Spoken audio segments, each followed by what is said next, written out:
Good morning. This is the Great Basin Fire Potential Briefing for Tuesday, September 7th. Impact map.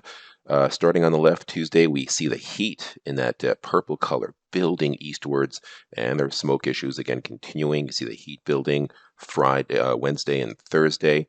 You do also see gusty winds up in the central mountains of Idaho where we've had increased fire activity, especially on Thursday as a front dropping down, winds gusting up to 35 miles per hour with low humidity there. So the next couple of days, midweek, critical up in the north. Smoke forecast for this afternoon at the surface on the left, tomorrow on the right. You see the smoke becoming a bit more diffuse.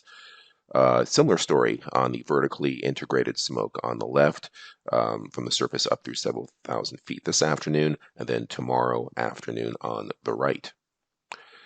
No precipitation, no lightning around in the area. Initial attack overall was light, but we did have some significant acreage on our existing fires up in Idaho. It has been dry the past 7 days across most areas, except still we have the monsoonal effect from that last shot about 7 days ago across parts of the Arizona Strip and much of southern and eastern Utah.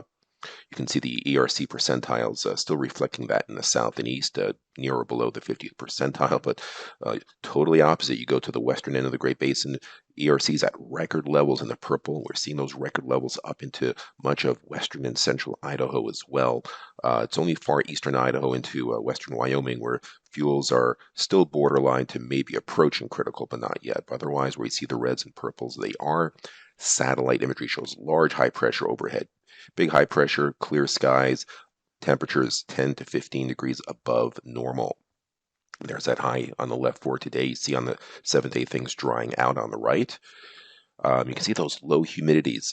Again, single digits to teens just about everywhere. Winds overall today fairly light. Now for tomorrow, the high shifts a little eastwards. There's a bit of a front dropping into the Pacific Northwest. See that little thin line through there, and that's subtle, but it will increase the winds a bit across the central mountains of Idaho, where we do have high risk. That blends into parts of Montana. You can see those winds here on the left in the orange shades. Not super strong, probably in the 20s to near 30 miles per hour. It'll be stronger on the Montana side, but still with existing fires critical, and again, humidity very low. The high shifts further eastwards, and that front does approach. We actually have maybe some thunderstorms in the green, possibly developing across parts of southern Oregon and approaching the Great Basin, but the winds will be enhanced with that front up in the central mountains of Idaho. Again, you see how much we start drying out into northern Utah. And on the left, you see those winds in the purples. There could be gusts of 30, 35 miles per hour, maybe locally higher, where you see those shades. Again, the humidity is up a couple of percent into the low teens, mid-teens, as some of that subtropical moisture starts to sneak in, but still very dry.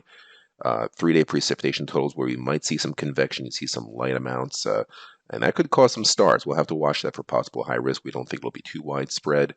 But on Friday, a trough of low pressure in the Pacific Northwest will enhance showers and thunderstorms across Idaho. You see the stuff turning yellow here in our 7-day. We do have high risk right now for the Sierra front, both north and south, and we'll have to see if we extend this into the Payette or areas further northwards, depending on how much lightning and moisture we get. But some of that moisture should diminish our dryness a bit on the fire potential side as we go into Saturday, and then we see drier air moving in Sunday and Monday as high pressure reestablishes and we start drying things out. 7-day precipitation totals, a lot of this in Idaho will be on that Friday to Saturday period, and probably some low-end wetting rains. We'll have to monitor this carefully. If the rainfall amounts are lighter, lightning ignitions will be a significant problem. 8 to 14 day outlook, September 14th through the 20th.